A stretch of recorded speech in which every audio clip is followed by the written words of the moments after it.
Na Arquivo Nacional, nós a reunir com um grupo grande de pessoas e instâncias da comunidade arriba o tópico de abolição de esclavitud do reino holandês. Para estar mais concreto, nós reunimos arriba o qual está a história de esclavitud na Aruba e também sua consequência teco agora aqui não, pero a pedi estão presente para junto nós forma uma agenda de atividade que tem mestre para por conscientizar o povo de Aruba arriba a história aqui pouco conhecida no nosso país, pero também para assim nós porque da altura de tudo o qual está passando no reino holandês arriba o tópico aqui não, já tem mais de 2 anos acaba comissão está trabalhando arriba o qual está a abolição aqui não, sua consequência não tem agora, pero também é parte para por brindar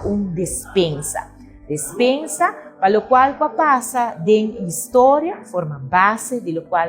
está o reino holandês, dispensa, pero também